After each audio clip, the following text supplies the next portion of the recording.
Dr. Flew, gentlemen moderators, ladies and gentlemen, I assure you that I'm certainly pleased to be back to reply to the speech to which you just heard. And before I give attention to the question which he answered that I just started at the end of my last speech, I must say that while Dr. Flew was in the affirmative, he spent all of his time in the negative. And now tonight that he's in the negative, he spends all but about 2 minutes of his time in the affirmative. And while I do not know exactly their customs in England, Dr. Flew, I assure you that's very peculiar for us in Tennessee and Texas. Now, I want to begin again with question number 1. He said, the question was, true or false, it is possible for God to be infinite in some of his attributes and finite in others. For example, he can be infinite in love but finite in justice. He answered that is true. I suggested a moment ago that Dr. Flew and I then are talking about different gods. The God I'm defending in this debate is infinite in all of his attributes. I know there are all kinds of things that men refer to when they use the word God. But I'm not talking about a God who can be infinite in love but not infinite in justice. Now you can understand that since an atheist has really only one argument, all the other things he may say are peripheral to that. He really has only one argument, which Dr. Flew has not really made. I wish you would even yet really buck up to it and make it. The one argument you've got, Dr. Flew, is evil. Now, he cannot then admit that God is infinite in justice because what? That would mean that God would be right in punishing men who are guilty of sin.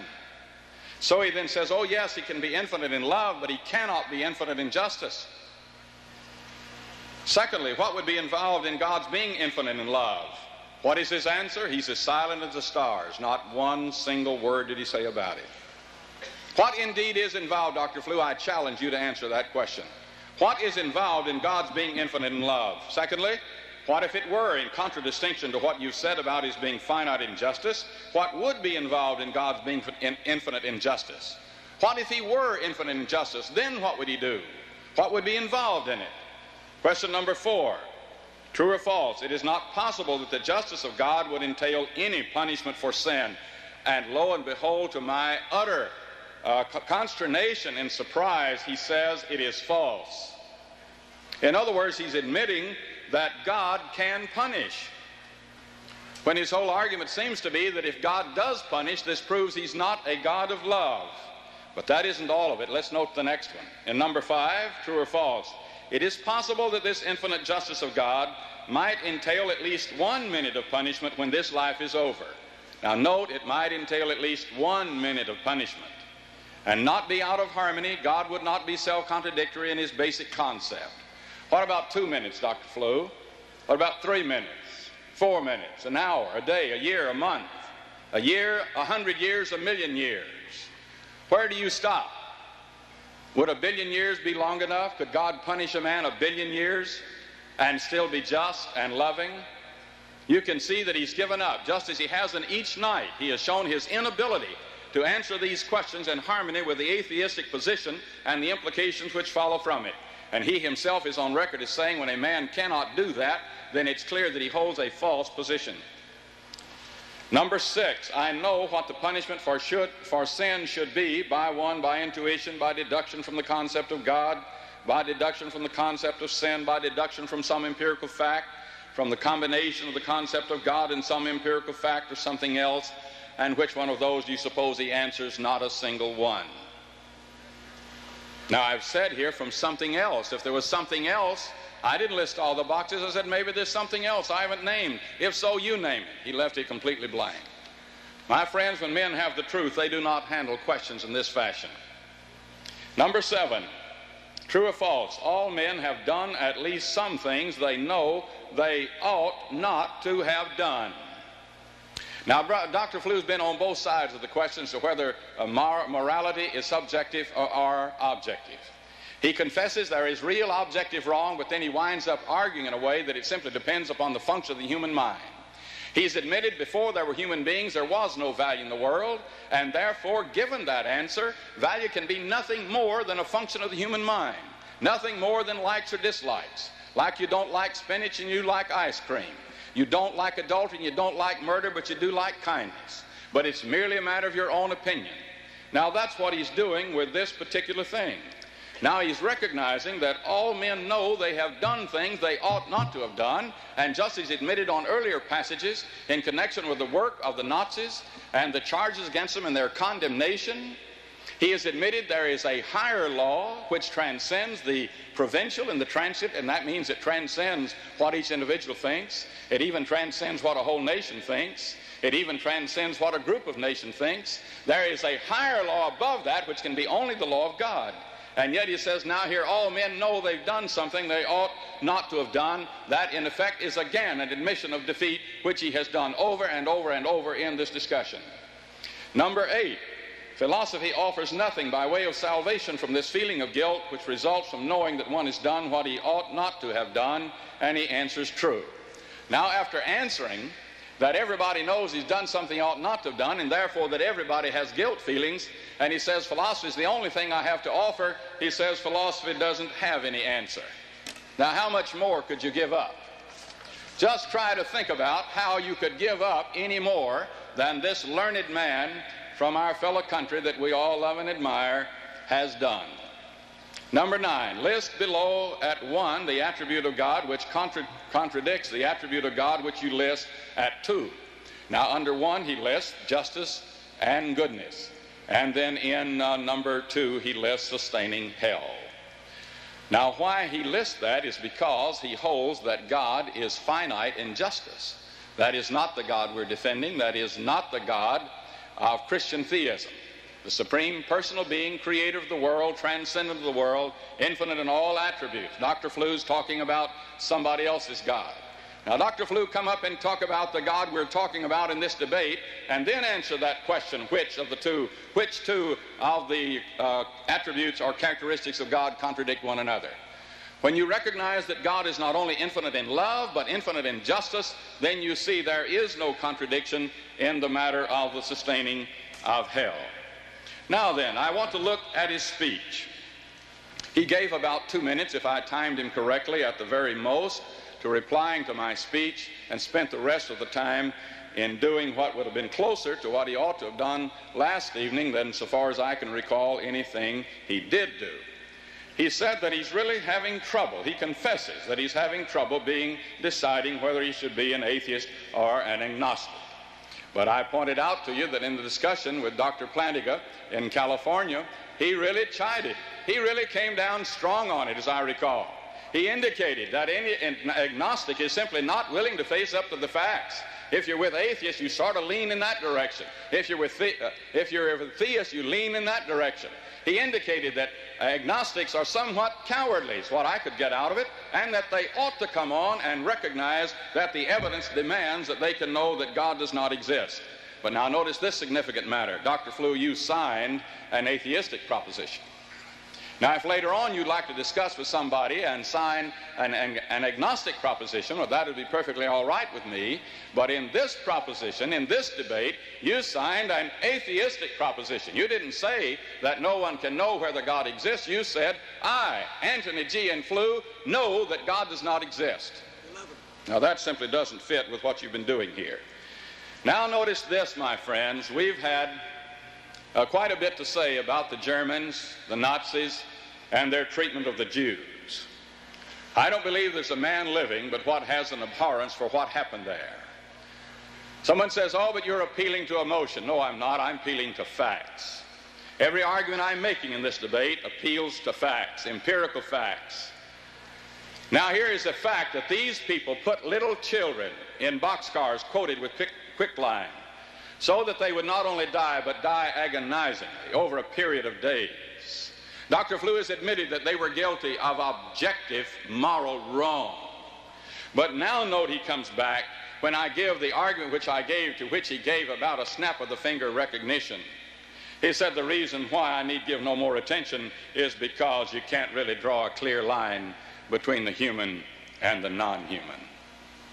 Now, friends, that's one thing you've got to believe to be an atheist. Well, then it turns out the Nazis were right. If you can't tell the difference between a human and a non-human, what was wrong with what they did? Dr. Flu, you couldn't prove then the people they executed in those horrible, terrible ways they did were really human, can you? You don't really know the difference between a human and a non-human. The truth of the matter is, like the great philosopher, great in philosophic circles, that Professor Hume seems to admire so well, but that he does not really follow. Professor Hume did not believe his own philosophy, and he made it clear that he didn't. But he said nature forces us to believe, whatever that means. Dr. Flew doesn't believe this. He doesn't believe you can't tell the difference between a human and a non-human. He believes, as you and I, those Nazis were guilty of monstrous, heinous crimes because they were guilty of murdering and torturing little children. A whole nation set out to exterminate it in the most awful situation imagined. Now that brings us again to the law of excluded middle. Why this man will on the one hand admit the law of excluded middle, and on the other hand turn right around and deny it, I am beyond the ability to explain. He admitted last evening, after quite a bit of sparring for 2 evenings, that the law of excluded middle is true. That for every precisely stated proposition, is either true or false. Now then, this proposition that every object either has the property of being human or it does not is a precisely stated proposition. Now that proposition is either true or false. Every object in this world is either human or it's not human. Now the fact that somebody may have some difficulty in some particular case of deciding, let's say, you may say, here's 2 animals. We say, well, is this a dog or is this a cat? Well, you say, well, I can't really decide. But I do know one thing. I know that this one right here is either a dog or it's not a dog, and I know that that one is either a cat or it's not a cat, even if I can't decide which one is the case in this case. Now, Dr. Flew, you know that every object in this world is either human or non-human, and all that you've had to say about that is absolutely worthless. Now then, let me have my chart again with the diagram of my argument on the board. I pointed out to you that this argument is a valid argument. Dr. Flew admits it. Now, to admit that an argument is valid is to admit that if the premises are true, then the conclusion must be true. Now, he tried to rid himself of this argument by his reference to the difficulty of deciding what is human and what isn't. I've shown that he's not successful in that. Not only that, but he chooses to ignore the fact, as I have pointed out repeatedly, that on the first night he admitted that no human being has ever evolved from any ape or any other non-human being. He admits that no human being has been born of an ape, no human being has ever been transformed from an ape. That's the only 2 conceivable ways it could have happened. And therefore it is simply clear that no human being on this earth owes its ultimate origin to evolution, but rather it must owe it to God. Note the argument makes clear that we are here. Human beings owe their origin to either creation or evolution. It is my conviction that in this great land of ours, state universities by and large are not really giving our young people a fair shot at the real information on this matter. Creation or evolution, and they cannot prove evolution. This man, as good as they have to represent them, has admitted what is crucial to the whole argument and has given up completely. Now, before I respond to the other matters in his speech, which are basically about explanation, I want to ask Dr. Flew to answer these questions on explanation. If you'll jot them down, Dr. Flew, in fact, I will leave this sheet right here for you, and you can answer them as you come. You can just come here and follow from this sheet. True or false, any explanation of the existence of phenomena must be a scientific hypothesis. Secondly, all explanations of facts are of the type of scientific hypothesis. Number 3, a rational explanation and a scientific explanation are exactly equivalent. Number 4, a non-scientific explanation does not explain anything. Now I want to give my second argument, the design argument. Dr. Flew has already admitted in question number 9 of the second night regarding the Mars probe that if we could find a message carved on a rock on Mars, and I want to see charts number 42J on the screen, that if we could find a rock on Mars by this Viking device, which had a picture of a king and his coat of arms and a message expressing gratitude by the people for the wonderful work he had done, he has admitted that this would constitute a proof that intelligent life was on Mars. Now, this is an admission that the basic thrust of the argument of empirical fact, from empirical fact to knowledge of the existence of something that you have not observed, is a valid procedure. Now, note the significance of that. This means that he has, in fact, recognized the validity of the basic thrust of natural theology. All of this palaver about explanation is simply beside the point. He needs to come up as a negative speaker and recognize what he has already admitted in regard to these matters. Now note, in his effort last evening, when he introduced, before it had ever been introduced in the debate, when he should have been giving affirmative arguments, he gave a negative argument in reply to the design argument. And he said, after all, we can take care of all of these matters, such as the eye and the respiratory system, the cardiovascular system, the endocrine gland system in the human body, because these things grow, but things like automobiles are made. But Dr. Flew seems to have forgotten that he has already admitted that no human being came by transformation, and that no human being came by birth from an ape or any other non-human being. Therefore, it's clear that human beings could have originated only by miraculous power. And so you see, the first human pair, Adam and Eve, were made or created by Almighty God. They were made, and the law, the power of reproduction, were put in their body, and every one of us who's lived from then until now owes his existence to that power of reproduction put in the human body. The atheist has absolutely no way he can explain that makes any sense whatever. Now let us notice in an argument that I've introduced very briefly, and I want you to have chart number 42A1 on the screen, in which we see the passage of air alongside the passage of blood in the alveoli in our lungs. Now, in the lungs we have a gaseous interchange between oxygen and carbon dioxide. The reason why you see this interchange, if you'll notice on the screen as he points it out to you, the arrow going from the oxygen in the air to the oxygen in the blood is because of a greater tension of pressure in the air passage, of the particles of oxygen in the air passage, than in the oxygen particles in the blood. And the reason why the carbon dioxide passes through the wall of the blood into the air passage is because of the opposite of that, a greater pressure of the carbon dioxide particles in the blood than there is in the air. Now, we cannot live longer than 5 minutes without this. Physicians tell us that if you have been in a situation in which your brain has been deprived or this process has been stopped for more than 5 minutes, you are considered dead. Now then, evolution requires, so evolutionists tell us, long periods of time for these complex changes to occur. Now, Dr. Flew, you have the obligation of explaining how this occurred in a 5-minute period. How did it evolve in that period of time? Now I'm going to give it in a formulated, precise, logical way. Here's the first premise.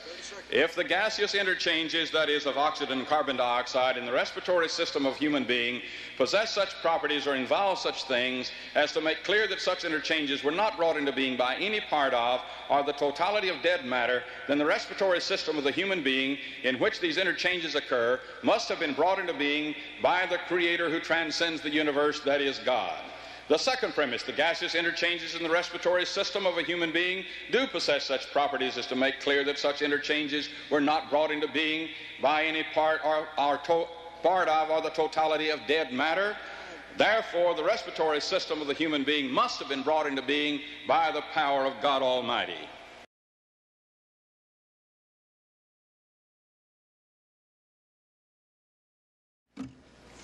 The fact that I have had difficulty in deciding something doesn't mean that I haven't decided it. It just means that I say that I have had difficulty in making this decision for reasons I've tried to give before. The fact that it's possible to have cases in which the human shades into the non-human, the clearly human at one end of a scale of development, the clearly non-human at the other end of the scale, does not in any way involve that there are not many, many, many cases in which there is not the slightest difficulty about saying either that something is human or that it is not. It is not the case that if you believe that there was a continuous development from the higher animals to man, you are committed to saying that you can't tell that Mrs. Wilkinson next door is human. All that you are saying is that there could be cases shading off from the unambiguously human end of a scale to an unambiguously non-human end of the scale, and that in the past such cases actually did exist. Third one about infinite in justice and infinite in love. The reason why I don't offer any account of what these phrases mean is that they are not phrases that I have any inclination to use. If I did have an inclination to use them, I would endeavor to try to give some meaning to them. On the other hand, it does seem to me clear that those who do use them must intend by this, whatever else they intend, that the being thus described should be at least minimally just, at least minimally loving. Whatever else they mean, they can mean that. This being so, I take it that there's some possibility of arguing about infinity in justice and infinity in love, drawing some conclusions from what people say about this, even if you are far from clear about the whole of what people mean in this case. Next, about its being possible for God to be infinite in some of his attributes and finite in others. For example, he can be infinite in love but finite in justice. Well, of course, it may very well be that the term God, as Dr. Warren and others define it, specifies these two requirements together, and that they also believe that there is a being who has both these characteristics together, of course. Nevertheless, the reason why I answer that it seems to me possible for God to be infinite in some of his attributes and finite in others, for example, he can be infinite in love but finite in justice, is that, though I have the difficulty already explained about what infinite in these characteristics mean, I take it that both are intended to imply at least minimal lovingness and at least minimal justice. It does, and it seems to me that it would be perfectly consistent for someone to assert of their concept of God that it had some combination of these characteristics which Dr. Warren's does not have, hence the reason for saying that. Now, about if one says that some punishment might be justified, there's really no stopping point between a minute and infinity. Well, if the difference between a minute and infinity is as unimportant as all that, why are people so mad keen that the hated sinners should be punished for all eternity? If there is no substantial and significant difference between a small degree of something and an unlimited degree, you cannot, if you're wanting to say, oh, well, you know, if you've allowed a minute, there's no stopping place, it's just as good to allow infinity, then okay, what is eternity between friends? If this doesn't matter, could Dr. Warren and his God settle for a minute? No, of course he couldn't, because he agrees that there is an enormous difference here. So, what with perhaps uncharacteristic degree of vehemence I'm trying to bring out here is that differences of degree can be enormously important, that almost all the humanly important differences are differences of degree, and that once you've seen this, you can't go on saying that, well, the difference between age and youth, sanity and insanity, riches and poverty, a free society and one in which, as in Imperial Germany, everything that is not forbidden is compulsory, are differences of degree, so they don't matter. You've allowed that there should be some laws against doing some things, so there's no stopping point before you allow that there should be laws forbidding absolutely everything you can think of, and then committees established to think of something else you might forbid. No, really, the serious point is that differences of degree can matter, and that by allowing that some modest punishment, some punishment commensurate with the offence might be appropriate, you're therefore saying, oh, well, then everything might be all right, it's just a difference of degree. This really won't do at all. Well, now, the argument to design again. What have I admitted, indeed what have I not admitted, but asserted in saying that one can reasonably argue and rightly argue from the presence of an automobile and our knowledge of the world that this must have been designed and put together somewhere, that this is an artifact. What I have allowed here is simply that we can learn, we do learn, growing up and in the experience of our lives, we learn that certain sorts of cunning things are in fact made by people, that they do not in fact drop from the sky. Automobiles don't drop from the sky, neither do watches and so on. Equally well, we have also learnt from our experience of the world that there are some other remarkable things, even more remarkable perhaps, that, at least to all ordinary observation, just growed and were not designed. Well, now, there's also, I think, a series of further homework questions. Any explanation of the existence of phenomena must be a scientific hypothesis. There would be quite a lot of explanations that people wouldn't dignify with the name of science, I suppose.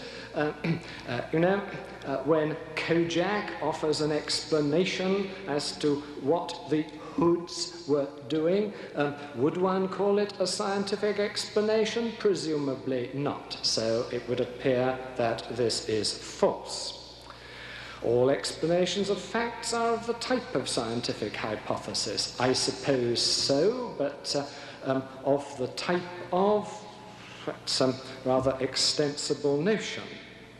A rational explanation and a scientific explanation are exactly equivalent. Surely not, no. One can offer explanations of points of logic and so on that people would not call scientific. A non-scientific explanation does not explain anything. Supposing I explained why my daughter was cross. Scientific explanation? Surely not. And yet, it could very well be the reason why she was hopping mad. If a proposition is logically necessary, then it's a purely formal one, and this does not explain anything. Well, a logically necessary truth can be at least part of a system of explanation that explains some factual matter. It can also be part of a proof which explains, I suppose, some matter in geometry and the like. I suppose that's true.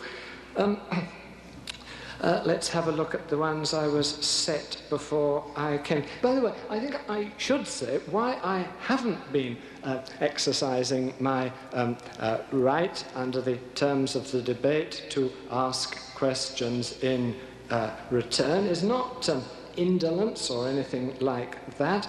It just doesn't seem to me that in this sort of area one can ask any very helpful questions that will help, well, that will get the discussion moving, because to get the discussion moving, one requires more context, more explanation of what people are about than can be offered in this sort of multiple choice examination.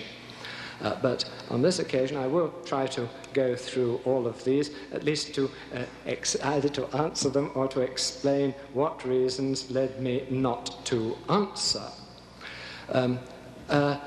It's not possible that the justice of God could entail any punishment for sin.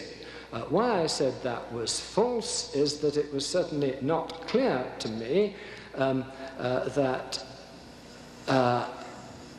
there could not be just punishments. I'm hesitant about this one. And the reason for hesitation is that it seems to me so difficult to see how God could be in an appropriate position to be the punisher. No doubt it would be possible for a person justly to deserve some punishment, but as God will have been an accessory before and during the fact in the behavior of his creatures, it doesn't seem to me that it would really be proper to speak of him doing the punishment justly. So, after hesitation, I put down false. Possible the infinite justice of God might entail at least 1 minute of punishment when this life is over. Same background to that. I think I've already made what is the crucial point, that really we're not going to get very far towards justifying what needs to be justified by providing a hesitant justification for some moderate punishment. I mean, would anyone say that just because they thought it was entirely proper for the federal government to prescribe certain punishments for murder, therefore it would be entirely all right to have a federal law under which people were tortured indefinitely as long as they could be kept alive? One wouldn't go from saying it's proper to have some system of punishments to saying that it's proper, or there's no stopping place between some and absolutely anything you'd like. I know what the punishment for sin should be by various options here. Well, of course, it's very difficult for me, except showing, great goodwill, wanting to be helpful, to give any answers about the punishment for sin, because sin, as I well know, is defined in terms of God's will. And of course, what I'm thinking about when one talks about sin, though I know this, is about another aspect which appears to be an aspect of most cases which people who use the notion of sin would use this notion of, namely that most, though not all, sins are also moral offences. So actually, when I try to answer a question about punishment for sin, I'm thinking of the moral offences which might be thought by some to be at the same time sins. All men have done at least some things they know they ought not to have done. Don't have any difficulty with that one. Yes, indeed. You don't have to be one of the two presidential candidates to be aware of having yourself done things that you ought not to have done. Though perhaps some people are aware that it's entirely possible to say, and consistent to say, that you've done things that you ought not to have done, that other people have, that you can sympathize with the other people who've done it, and you're very hesitant to throw first stones and all that, while still insisting that it was wrong for the other people to have done them. Seems to me just a little intervention in your presidential election campaign with a little bit of moral philosophy. It seems to me it was quite unnecessary to say that you don't blame, reproach, or whatnot people for doing something you say is wrong. I think you might blame or reproach, but do it in a very sympathetic way. Back away from your internal affairs private affairs, we might even say, in this context, away from that, about what philosophy offers. Well, yes, indeed. I mean, but besides being paid as a philosopher, I'm a human being, and it's also the case that the fact that I'm paid to know about philosophy and to do philosophy doesn't involve that I'm paid to know about philosophy and to know nothing else, or to do nothing else. So I may very well answer questions that Dr. Warren puts to me here, not, so to speak, with my philosophical hat on, but with another hat on. Philosophy offers nothing by way of salvation from this feeling of guilt which results for knowing what one has done, one has done what he ought not to have done. I put this one down as true for two reasons. One is that it doesn't seem to me that philosophy constitutes any sort of program for salvation anyway. I also, I must say, had a little hesitation about this. I don't like, in this context, to talk about a feeling of guilt. Surely the point, and I'm sure it's Dr. Warren's point, is that it offers salvation from the actual guilt, not from the feeling of guilt. Someone may have a feeling of guilt which was not justified, and they may also have guilt without feeling guilty about it. And surely what we're arguing about, or what one would want to argue about in this sort of context, is about actual guilt and actual salvation and so on. Well, I think I've done all my homework, or else given an explanation of why I haven't felt able to do it. So I may go back later to this business of incongruously being affirmative when I should be negative and negative where I should be affirmative. I take Dr. Warren's point about that, and I think he's probably right about that. I don't know what there is to be done about it, though, other than to try as and when I can to meet the points which he raises, and to try as and when I can to say other useful and relevant things, which is what I've been trying to do all the time as best I can. Well, I think I'm just going to stop at that point.